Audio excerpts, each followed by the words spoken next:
जय Hind. Welcome to study for defence exam. और हम प्रैक्टिस सेट 6 पे आ गए हैं। तो फर्स्ट टाइम जो इस मेरे वीडियो को देख रहा है या मेरे चैनल पे आ रहा है, आप कहीं से लिंक्स के थ्रू भी आ सकते हैं। तो चैनल को सब्सक्राइब कीजिए और बेल आइकन जो है वो प्रेस कर दीजिए, क्योंकि मैं अपडेट्स जो आते रहते हैं एग्ज़ाम से रिलेटेड और उसके बारे में बताता रहता हूँ और मेरा प्रैक्टिस सेट पर डे आता रहता है। तो आपको वीडियो मिलती रहेंगी। आपके जो एग्ज़ाम होंगे वो NDA, air force, navy, coast guard and even मैं जो भाई इंग्लिश है, इंग्लिश के लिए तो कोई ऐसा नहीं है कि कोई पर्टिकुलर एग्ज़ाम के लिए होता है। ये आप जहाँ भी इंग्लिश ग्रामर आती है तो सभी एग्ज़ाम के लिए ये यूज़फुल है। तो फर्स्ट हम स्टार्ट करते हैं। हमारा फर्स्ट क्वेश्चन क्या है? मैं फर्स्ट स्टार्ट करूँगा क्वेश्चन PQRS से।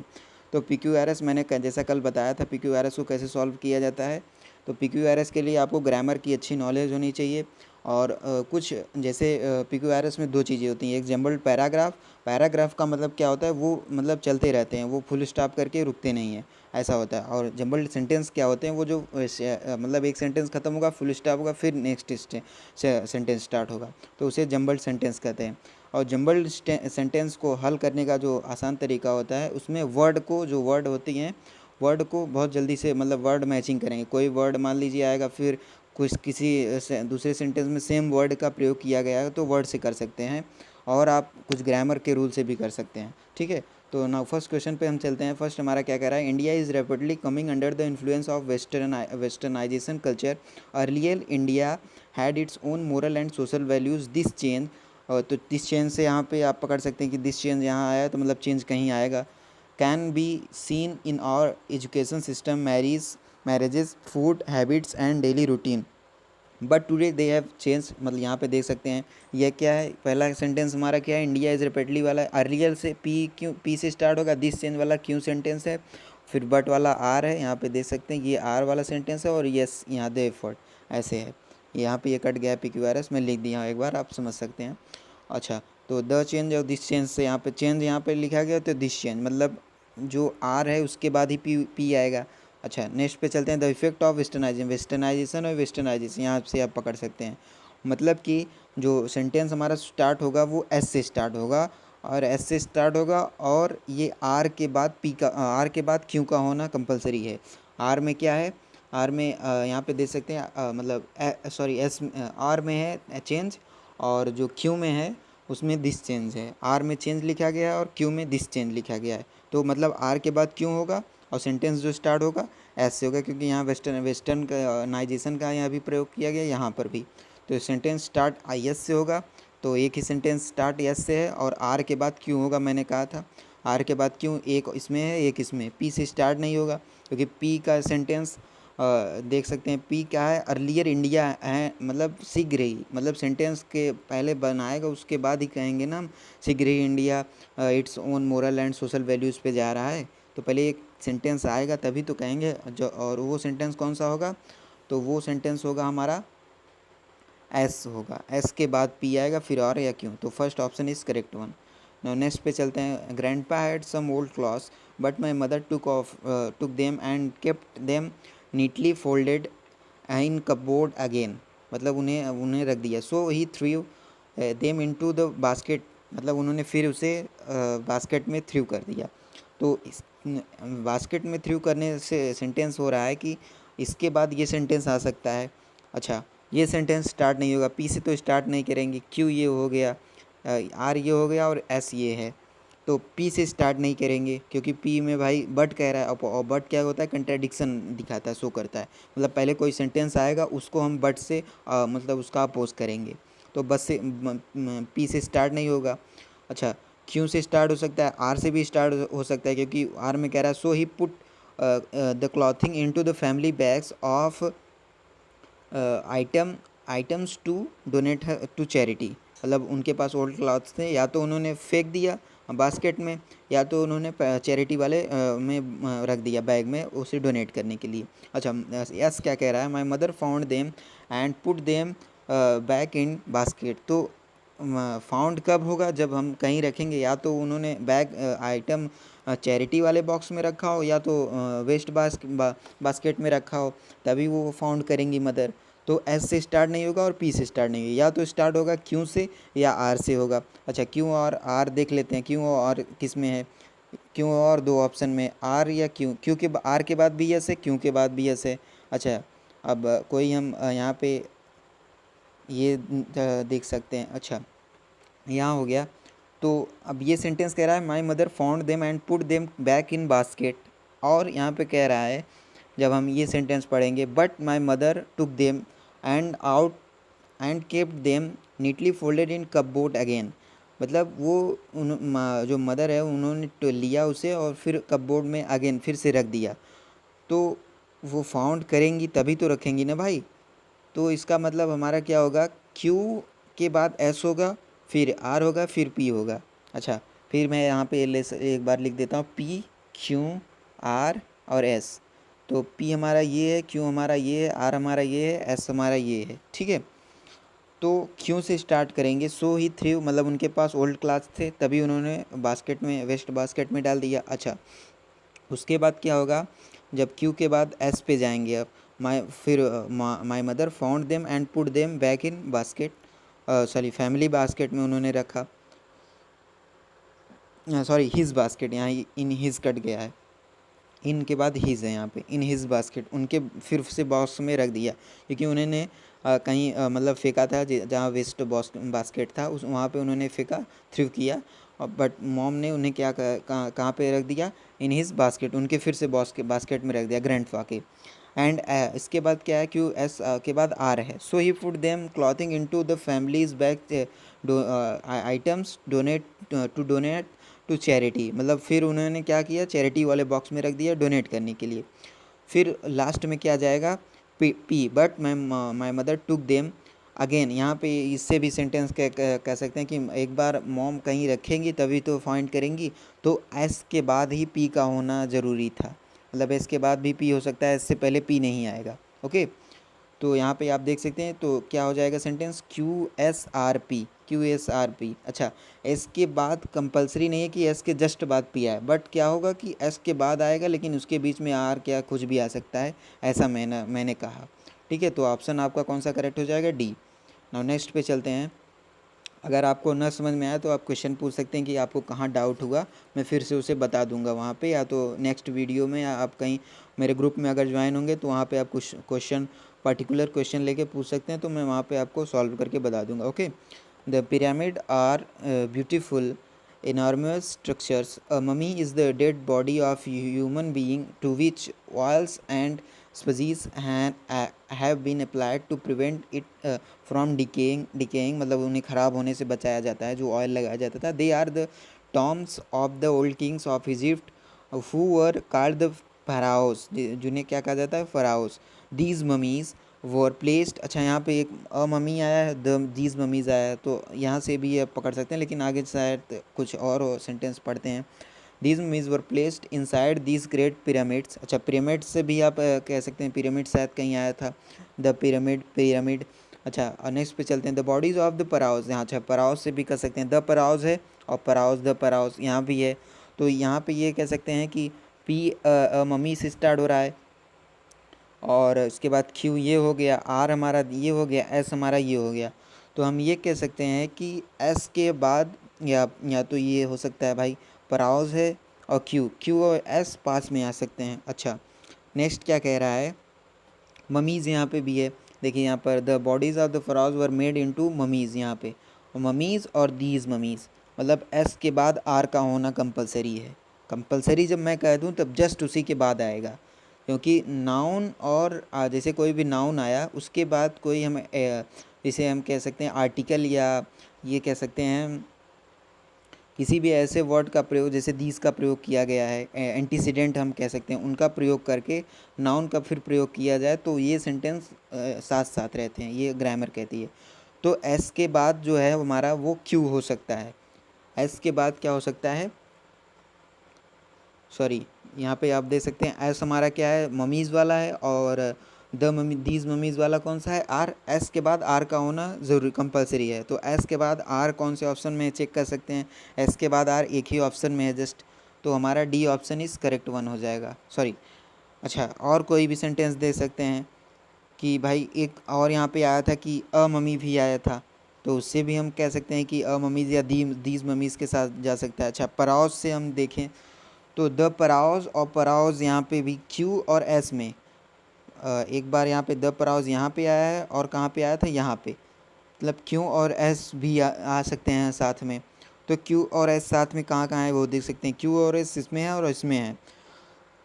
सी और बी तो पहले कट गया, ए और डी वाला ऑप्शन हो सकता है। तो ए पे जब हम जाते हैं तो क्यू एस पी आर है और इसमें क्यू एस आर पी है, मतलब क्यू और एस साथ में रहेंगे, बस आर और पी का है कि पी पहले आएगा कि आर पहले आएगा। ओके, तो पी पे हम जब चलते हैं तो पी कह रहा है कि अ ममी इज़ द, ऊपर चलते हैं थोड़ा देख सकते हैं, a mummy is the dead body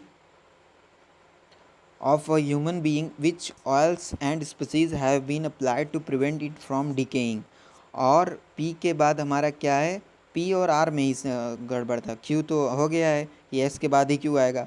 R क्या कह रहा है हमारा, these mummies were placed inside these great pyramids। तो भाई P के बाद ही R आएगा, क्योंकि भाई जब ऑयल में होगा तभी तो ये बात हम कहेंगे कि the bodies of the pharaohs, sorry these mummies were placed inside these great pyramids. भाई पिरामिड में कैसे रखेंगे, mummy is the dead body of human being, उसके बारे में बताएंगे तभी तो रखेंगे। तो P के बाद R आएगा, तो हमारा कौन सा ऑप्शन करेक्ट हो जाएगा, क्यों पहले आएगा, क्यों पहले आएगा, उसके बाद एस आएगा, फिर पी, फिर आर, मतलब A option is correct one. Now next पे चलते हैं। One of the gifts of independence is the awakening of a women of our countries besides, इसके अलावा, बिसाइड्स और अपार्ट फ्रॉम, ऐसे दो सेंटेंस है, या वही वाला जो बट वाला काम करता था, बट क्या कहता है, कंट्राडिक्ट करता है किसी भी सेंटेंस का, और ये ऐसे वर्ड हैं जो किसी सेंटेंस को मतलब जॉइंट करते हैं, मतलब इसके अलावा एक सेंटेंस और होगा, इसके अलावा भी ये बात है, मतलब जैसे कोई सुंदर है तो हम कहेंगे वो सुंदर है, इसके अलावा वो मेहनती भी है। तो बिसाइड्स का मतलब यही होता है, बिसाइड्स अपार्ट फ्रॉम, यही बताते हैं हमें। तो बिसाइड्स ये लगेगा। अच्छा, तो पी से स्टार्ट नहीं होगा क्योंकि पहले बिसाइड्स कह दिया। और नेक्स्ट पे हम जब चलते हैं, बिसाइड्स, पहले सेंटेंस को पूरा पढ़ लेते हैं। Besides their talent is recognised and they are appointed to high post in this the state. Free India has seen women as governors, ministers and ambassadors। That is because our government is making efforts to raise their status। Women have a bright future in independent India। We even had a women prime minister। ठीक है, तो सबसे पहले हम sentence में word को find करेंगे। मेरा यही मैं बताता हूँ कि वर्ड को आप फाइंड कीजिए, अगर वर्ड मिल जाए तब ग्रामर रूल पे जाइए, अगर वर्ड ना मिले तब अगर वर्ड ना मिले तो ग्रामर पे जाइए, अदरवाइज़ अगर वर्ड मिल जा रहे हैं कोई दो वर्ड सिमिलर, तो वहाँ से हम ऑप्शन से सेट कर सकते हैं। तो हमने जब पढ़ा कि यहाँ पे इंडिपेंडेंस है और यहाँ पे भी इंडिपेंडेंट है, तो हम ये कह सकते हैं कि स्टार्ट कहाँ से होगा, एस से स्टार्ट कर सकते हैं हम। अच्छा, एस से स्टार्ट करने के बाद, एस से स्टार्ट दो ऑप्शन में मतलब पहला में है और इसमें है, अब सी और डी में शायद नहीं है, सी और डी में क्यों से स्टार्ट करा है, तो एस को हम प्रेफर करते हैं पहले। तो एस के बाद पी होगा या आर होगा, सेंटेंस फिर से पढ़ लेते हैं एक बार। एस क्या कह रहा है, women have a bright future in independent India, और ऑप्शन हमारा क्या था, एस के बाद पी लेना था या एस के बाद आर। पी पे हम जाते हैं, besides their talent is recognised and they are appointed to high post, कह रहा है इसके बाद, इसके अलावा। और आर क्या कह रहा है, that is because our government is making effort to raise their status. Women have a bright future in independent India, इसीलिए उनको हम, यही कारण है, that is because our government is making efforts to raise their status. भाई इसके अलावा उनका ये इस बात का नहीं होता कि उन्हें हाई पोस्ट पे किया जाता है। भाई ये कब होगा, पी का कब आएगा, आर के बाद, क्योंकि पहले हम उनको government is making effort to raise their status, उनको उनका स्टेटस रेज करेंगे, बढ़ाएंगे, तभी तो कहेंगे इसके अलावा, बिसाइड्स दियर टैलेंट, उनका जो टैलेंट है is recognised and they are appointed to high post in the state. तो ऑप्शन कौन सा राइट हो जाएगा आपका, मतलब second option, S R P Q. Okay, ना नेक्स्ट पे चलते हैं। शायद ये पूरा पी क्यू आर एस इसमें आया ही नहीं है, तो ये मैं कल लेके बता दूंगा कि ये सेंटेंस क्या था, ये रोला से मैं श्लेमन, ये वाला मैं कल बता दूंगा। ओके, नाउ नेक्स्ट पे चलते हैं। हमारा क्या आ गया, डायरेक्ट इनडायरेक्ट नरेशन। तो फर्स्ट डायरेक्ट इनडायरेक्ट क्या है वो देख लेते हैं। फर्स्ट हमारा है, the commander said the commander said comma inverted comma में let the gates be left open. Okay, तो सबसे पहले हम क्या कहेंगे कि अगर सेट टू होता तो टोल्ड या कुछ आस्ट अगर क्वेश्चन वर्ड होते तो इसमें करते, बट है नहीं यहाँ पे। तो सबसे पहले हम क्या करेंगे, द कमांडर, उसके बाद देखेंगे कि कंजक्शन का क्या प्रयोग होगा। तो कंजक्शन दो तीन क्या कहा गया है। अच्छा, कमांडर क्या करता है, अच्छा आदेश देता है कि वांट करता है, मतलब चाहता है कि रिक्वेस्ट करता है। कमांडर है भाई, ऑर्डर करेगा। तो द कमांडर ऑर्डर कितने ऑप्शन में है, बी सी डी तीनों में है ऑर्डर। उसके बाद कंजक्शन का प्रयोग होता है, डायरेक्ट इनडायरेक्ट का नरेशन यही कहता है कि भाई पहले वर्ड, उसके बाद मान लीजिए कोई सेंटेंस बचा है तो उसे लीजिए, फिर कामा इन्वर्टेड डबल इन्वर्टेड कामा कीजिए, कंजक्शन का प्रयोग कीजिए। अच्छा, कंजक्शन यहाँ पे जब हम लगाएंगे तो let the lift imperative sentence है, इम्परेटिव सेंटेंस में दैट का प्रयोग नहीं कर सकते, फॉर का प्रयोग करते हैं। तो the commander order for the, अच्छा यहाँ पे जब फॉर का प्रयोग कर लिया, अब सब्जेक्ट हमें फाइंड करना है इसमें से। सब्जेक्ट क्या हो जाएगा, द गेट्स। और उसके बाद जब मॉडल जो होती है बी लेफ्ट, क्या हम क्या कर सकते हैं, टू बी वर्ब की फर्स्ट फॉर्म या टू जो भी हो टू बी लेफ्ट कर देंगे, टू बी लेफ्ट ओपन। तो ऑप्शन कौन सा राइट हो जाएगा, ये, क्योंकि यहाँ पे व्हील कहा गया तो व्हील तो होगा नहीं। नेक्स्ट में क्या, यहाँ दैट जोड़ दिया है तो दैट भी नहीं होगा। तो ऑप्शन कौन सा होगा करेक्ट, सी। नेक्स्ट पे चलते हैं, my father said to me will you sit and study at least now. अच्छा, ये क्या है, तो मैंने सबसे पहले ये बताइए, अच्छा क्वेश्चन वर्ड है कि इम्परेटिव सेंटेंस है, क्वेश्चन वर्ड है कि इम्परेटिव सेंटेंस है, या मॉडल का प्रयोग किया गया है। दो तीन सेंटेंस हो सकते हैं, या तो ये मॉडल हो या इम्परेटिव सेंटेंस है। और मॉडल में क्या होता है, मतलब मॉडल के बाद वर्ब की फर्स्ट फॉर्म का प्रयोग हो सकता है, will you sit and study at least now. तो ये मॉडल हो सकता है या इम्परेटिव सेंटेंस हो सकता है। अच्छा, क्वेश्चन वर्ड है नहीं, तो क्वेश्चन जब वर्ड नहीं है तो आस्ट या वेदर लगा नहीं सकते। बट यहाँ पे एक बार आप ध्यान देंगे, क्योंकि इन्होंने रिक्वेस्ट किया है, रिक्वेस्ट का ऑप्शन कहीं दिया नहीं है, तो हम आस्क्ड पे जा सकते हैं। ओके, रिक्वेस्ट दिया होता तो रिक्वेस्ट कहते हैं कि माई फादर रिक्वेस्ट मी, या रिक्वेस्ट दिया नहीं है तो आस्क्ड भी कह सकते हैं, आस्क्ड मी। उसके बाद कंजक्शन क्या प्रयोग होता है तो सबको पता है, इफ़ या वेदर का प्रयोग करते हैं। इफ़ या वेदर के बाद सब्जेक्ट लगाएंगे, यू है, यू क्या होगा, ऑब्जेक्ट के अनुसार। सेकंड पर्सन है यू, सेकंड पर्सन ऑब्जेक्ट के अनुसार, ऑब्जेक्ट क्या है, मी का सब्जेक्टिव केस क्या हो जाएगा, आई। उसके बाद विल का ऑपोजिट, मतलब पास्ट में ले जाएंगे, प्रेजेंट को पास्ट में ले जाते हैं, वुड हो जाएगा। सीट का मतलब सीट तो फर्स्ट फॉर्म ही रहेगी कि ये मॉडल का प्रयोग कर रहे हैं। Would sit and study at least now का क्या हो जाता है, देन चेंज हो जाता है। तो ऑप्शन कौन सा राइट हो जाएगा, B is the correct one. Okay, next पे चलते हैं। नेक्स्ट हमारा क्या है, Rahul said yes I am, एक second, Rahul said yes I am mistaken. ये यस या नो टाइप वाले डायरेक्ट इनडायरेक्ट नरेशन है। यस वाले में क्या हो जाता है, एडमिटेड, और उसमें क्या हो जाता है, और एक्सक्यूज़ या कह सकते हैं नकार, जो मना कर देते हैं, निगेटिव सेंटेंस वाला होता है।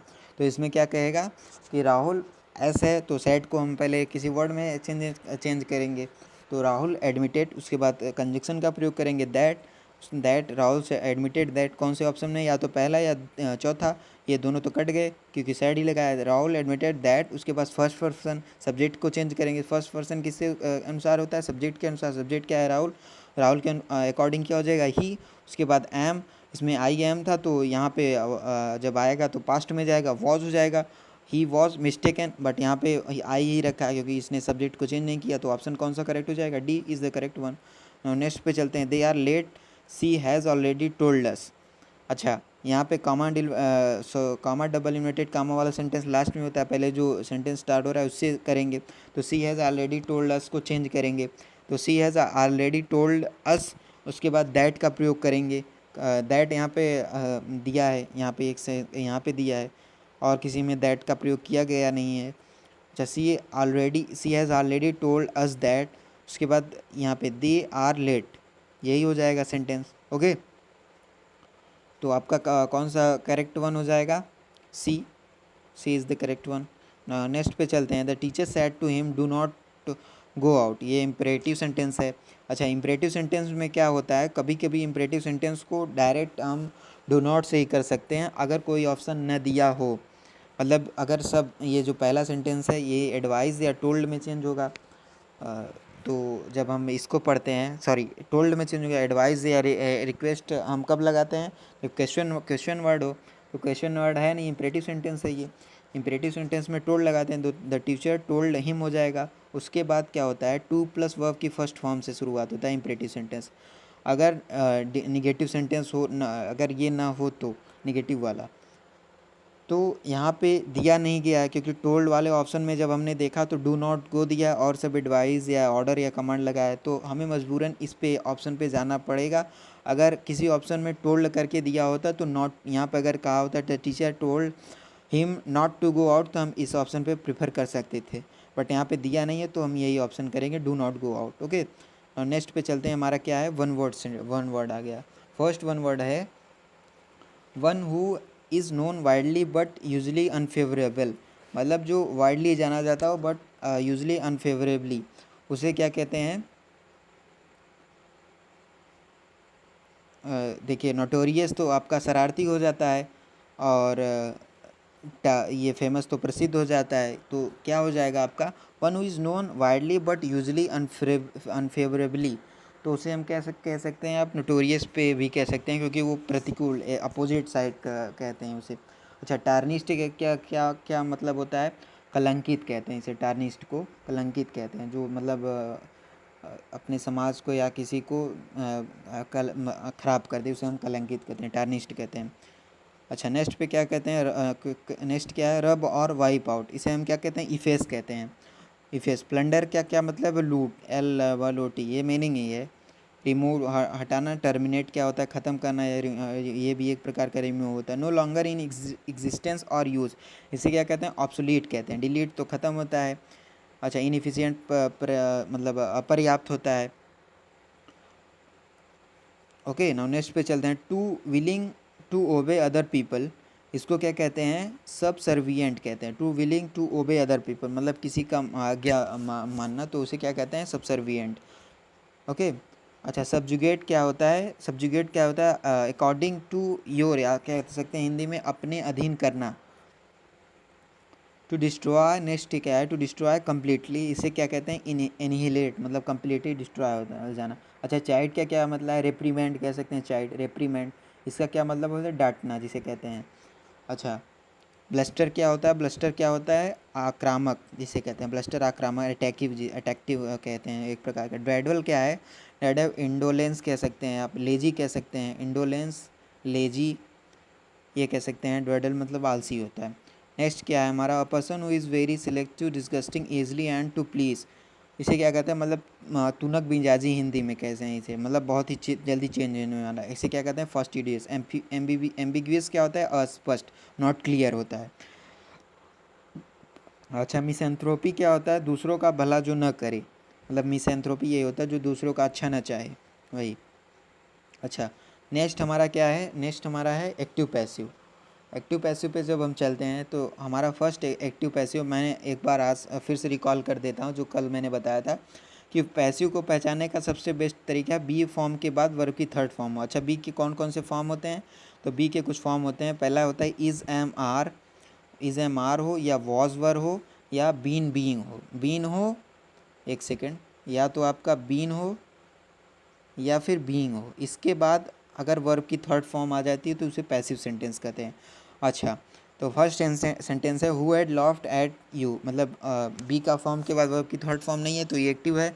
अब हमें फाइंड करना है बी का फॉर्म, उसके बाद वर्ब की थर्ड फॉर्म।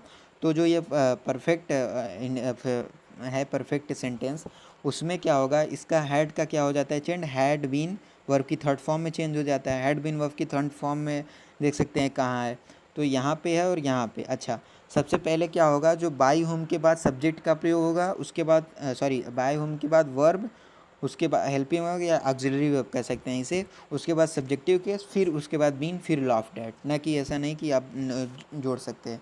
तो ऑप्शन आपका कौन सा करेक्ट हो जाएगा, C option is correct one. Next पे चलते हैं हमारा, Sita learns her lessons daily, इसमें भी बी फॉर्म के बाद वर्ब की थर्ड फॉर्म नहीं यूज़ की गई है, तो ये भी एक्टिव है। तो अब हम क्या करेंगे, बी फॉर्म का यूज़ करेंगे। और ये प्रेजेंट इंडेफिनिट है, प्रेजेंट इंडेफिनिट में क्या हो जाए, इज़ एम आर के बाद वर्ब की थर्ड फॉर्म होगी। अब वो इज़ एम आर किसके अकॉर्डिंग आएगा, सब्जेक्ट के अकॉर्डिंग। सब्जेक्ट क्या है हमारा, लेरल सेंटेंस है मतलब हर लेसन्स है, तो वर या वॉज मतलब वर ही होगा, सॉरी ये आर ही होगा क्योंकि यहाँ पे लंस है, प्रेजेंट इंडिफिनिट है। अच्छा वॉज वर तो कैंसिल हो गए, इज़ यहाँ पे दिया गया ये भी कैंसिल हो गया, तो आर। बिना पूरे सेंटेंस को पढ़े ही आप एक्टिव वाइज पैसिव वाइज तुरंत सॉल्व कर सकते हैं। Okay, did he plan an excursion to mountains, did है और क्वेश्चन मार्क लगाया तो इंडिफिनिट पास्ट इंडिफिनिट है, और बी के फॉर्म के बाद वर्ब की थर्ड फॉर्म यूज़ नहीं की गई है, तो ये एक्टिव सेंटेंस है। पैसिव में क्या करेंगे, बी का फॉर्म हेरेंगे। अच्छा पास्ट इंडिफिनिट का पैसिव क्या चेंज होता है, वॉज या वर्ब, वॉज या वर्ब सब्जेक्ट के अकॉर्डिंग प्लस वर्ब की थर्ड फॉर्म तो होगी तभी तो पैसिव बनेगा। अच्छा जब हम सब्जेक्ट पे जाते हैं तो हमारा सब्जेक्ट क्या है, एन है, सब्जेक्ट चारों में एन है, तो क्या होगा, वॉज होगा। अच्छा वॉज किस ऑप्शन में, बी ऑप्शन में, तो B option is the correct one.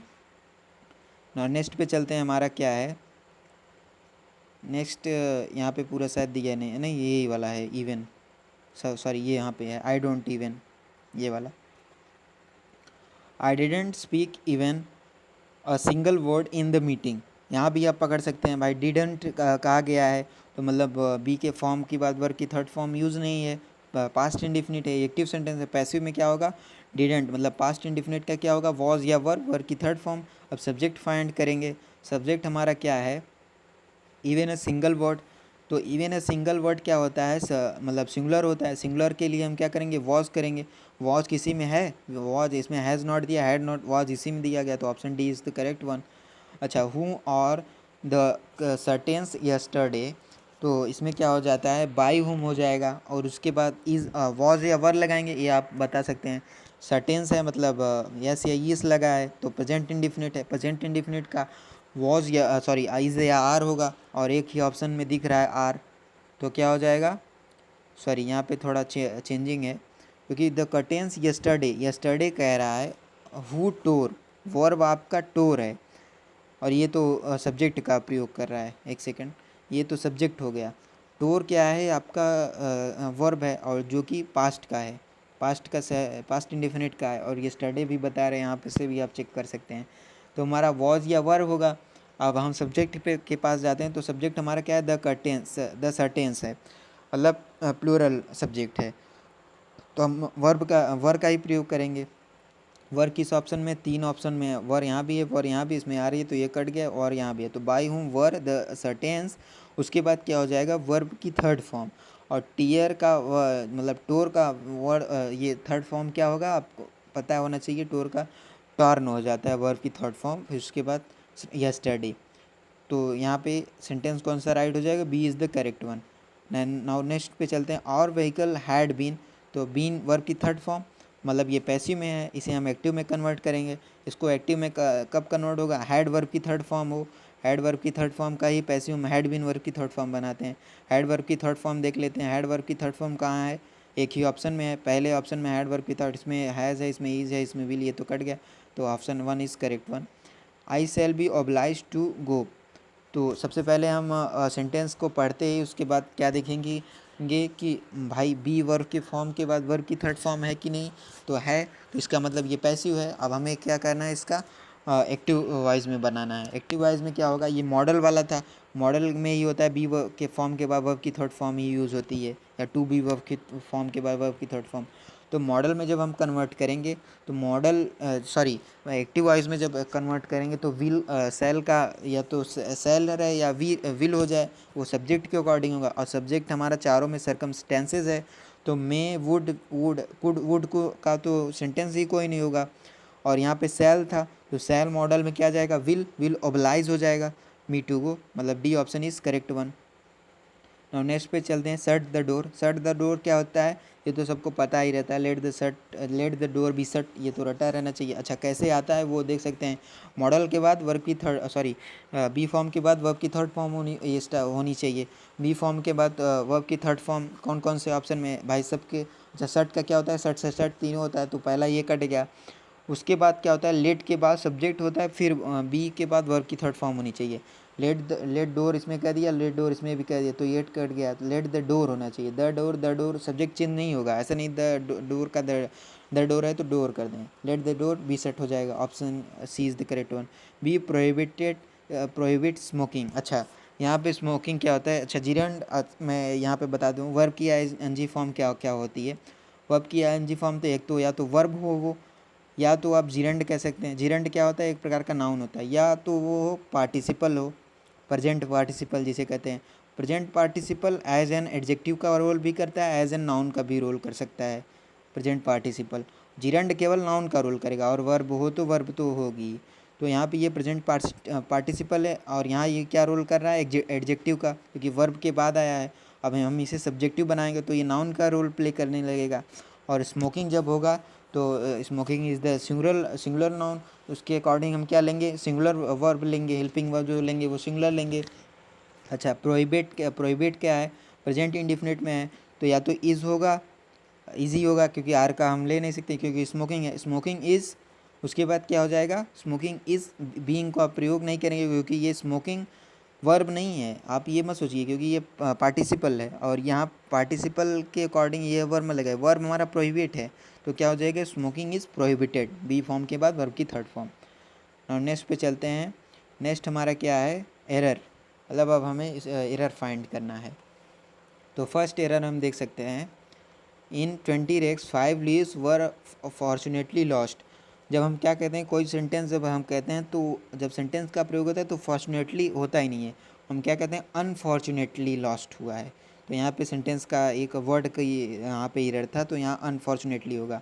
Next पे चलते हैं, there be a long queue for entire entry into the exhibition ground.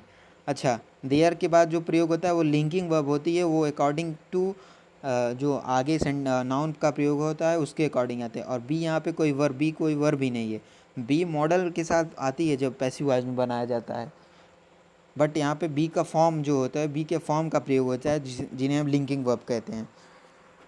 तो यहाँ पे ये ऑप्शन आपका गलत हो जाएगा। ओके, नाउ नेक्स्ट पे चलते हैं, he looked upon me eye to eye. Looked upon का क्या मतलब होता है, तलाश करना, बट यहाँ क्या कह रहा है, उसने मेरी आंखों में देखा, तो देखना क्या होता है, लुक्ड एट होता है। अच्छा, लुक्ड आफ्टर के क्या मतलब होता है, लुक्ड आफ्टर का मतलब क्या होता है, देखभाल करना।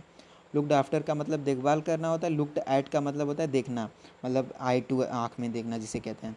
Late us wire to one and other is in doing. अच्छा, इसमें क्या है, तो जो वायर टू होता है ये गलत होता है। वायर टू टू जैसे किसी के साथ, जैसे हम कह सकते हैं, दोनों टू का प्रयोग नहीं कर सकते वायर टू के साथ, कमिट टू होता है, वायर टू नहीं होता, कमिट टू कर सकते हैं। तो यहाँ पे ये एरर था, वायर टू नहीं होगा, टू का यहाँ पे गड़बड़ है। यहाँ पे आप देख सकते हैं, मतलब C is the correct one. Next पे चलते हैं, as per the invitation card Rahim marriage with. अच्छा, एक्टिव वॉइस में मैरिज नहीं होता, मैरिज विद नहीं होता, पैसिव वॉइस में लगा सकते थे, लेकिन मैरिज के बाद डायरेक्ट सब्जेक्टिव केस आ जाता है, मैरिज समबडी कह सकते हैं आप। तो मैरिज विद नहीं होता, मैरिज सारा डायरेक्ट आप कहेंगे, यहाँ पे विद का गलत है। ओके, नाउ नेक्स्ट पे चलते हैं, I was convince that the only things I wanted to do ever is to write. तो इसमें क्या है, जब हम सेंटेंस पढ़ते हैं तो क्या हो जाएगा, I wanted to do ever, जब पास्ट का चल रहा है तो इस, यहाँ भी पास्ट है, यहाँ भी पास्ट है, तो यहाँ पे इस क्यों प्रयोग किया, यहाँ भी पास्ट होगा। जब पास्ट का सेंटेंस लगातार चलता रहे, इन्हें हम केस इन एपोजिशन कह सकते हैं। ये क्या होता है, noun grammar case in apposition कहती है कि जब लगातार सेंटेंस पास्ट में चल रहा है तो पास्ट में ही चलेगा, तो यहाँ पे इसका प्रयोग न करके वॉज का प्रयोग किया जाना चाहिए। नाउ नेक्स्ट पे चलते हैं, did you here many news about the political situation while you were in that country. तो यहाँ पे क्या हो जाएगा, जब हम न्यूज़ पे जाते हैं तो मेनी न्यूज़ नहीं होता, एनी न्यूज़ कह सकते हैं। भाई मेनी न्यूज़ क्या है, मेनी न्यूज़ का प्रयोग नहीं हो सकता, न्यूज़ के अकॉर्डिंग एनी का प्रयोग होता है, मेनी नहीं होता। ओके, नाउ नेक्स्ट पे चलते हैं, do you think you could lend me a good pair of gloves to wear to the wedding. तो यहाँ पे क्या हो जाएगा, जब हम कहते हैं तो अ गुड पेयर ऑफ ग्लव्स होता है, क्योंकि जब दो ऐसे जब पार्ट्स साथ में हो, जैसे ग्लव्स हो गया या सीजर्स होते हैं, उनको जब अलग करना होता है तो अ पेयर ऑफ ग्लव्स कहते हैं। तो यहाँ पे क्या हो जाएगा, अ पेयर ऑफ ग्लव्स। अच्छा, अ कहाँ प्रयोग होगा, भाई एडजेक्टिव जो यहाँ पे गुड होगा उसके पहले ही आर्टिकल का प्रयोग होगा, उसके बाद ये सब आएंगे। तो अ गुड पेयर ऑफ ग्लव्स, यहाँ मतलब option A is the correct one. Now next पे चलते हैं, हमारा क्या है, इडियम्स फ्रेज। इडियम्स फ्रेज आ गया है। फर्स्ट इडियम्स क्या है, थ्रू अप माई कार्ड्स।